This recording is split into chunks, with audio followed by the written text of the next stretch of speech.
I was craving some black hair, so this is like the only wig that I had that I could dye black, and I also just wanted a bust down, so that's what it looks like when I dyed it black. So let me show y'all how I did it.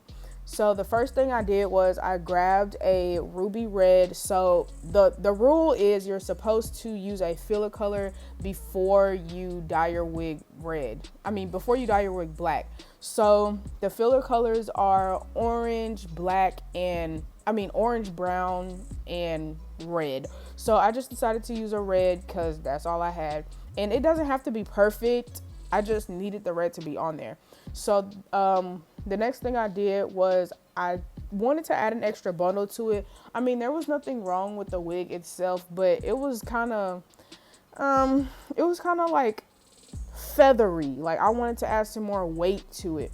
So for my permanent color, I used this color 10. It's the Revlon Color Silk permanent dye. And to tell y'all the truth, I amassed like 4 or 5 bottles of dye to dye this wig. I did not think I was gonna have to use this much dye to dye this wig, but it made me so mad. But it's whatever. Like the result is what mattered. But you can see that there are some red spots in there. And also another thing that was my fault, I kind of skimped on the dye, like towards on like the top left side, because I was rushing and I had to buy some more dye, and I think the quality of that dye didn't really come through the way it was supposed to. So you can see that it was still looking kind of red, but I had to get, like I said, I had to get like 2 more bottles of dye to fix that. So that is what it looks like. It's looking real black like I wanted it to. And now I know I cut the ends when the wig was blonde, but since I added another bundle to it, the ends of the longer bundle were covering up the ones of the shorter wig, so I had to clip those ends as well. So now I'm installing it for a second time and I'm just using the same method that I do always whenever I install my wigs. And my adhesive of choice today was my Ebin something. It's in the red can. Y'all know I use it every time, and I no longer use glue. And of course I use my wax stick and I flat iron the top so it can be a real bust down. Like I'm so happy that I got my bust down, because the other one was cutting up. So I'm glad that this gorgeous hair did not let me down this time, because I was genuinely nervous after I put the dye on it, because I did not know how it was going to turn out. But I'm so happy with my result, and I'm going to keep this wig for a really long time.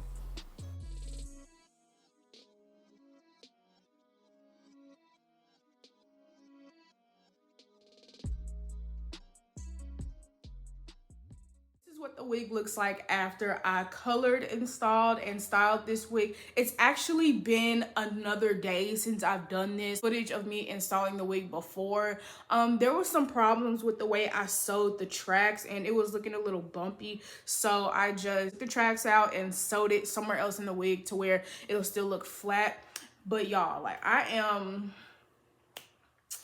I'm so happy that I got my bust down. Like I'm even happier because the hair did not snap, crackle, and pop, just like, I'm not gonna say no names, but this is so gorgeous. I really feel like this hair got softer after I put the dye on it. Like the only conditioner that I used was VO5. So that I love to put these little store-bought factory made wigs under pressure, and Gorgeous Hair did not crack. So you've come to the end of this video. Make sure you like, comment, and subscribe to my channel. All my social media will be down in the description box, as well as videos that I have uploaded in the past. Also, do not forget to check out my Pretty Girl Diaries podcast. Season 1 is already over, but you can go check it out on your own time and listen to it on your own time until season 2 comes out. So with that being said, I'll see y'all in my next video.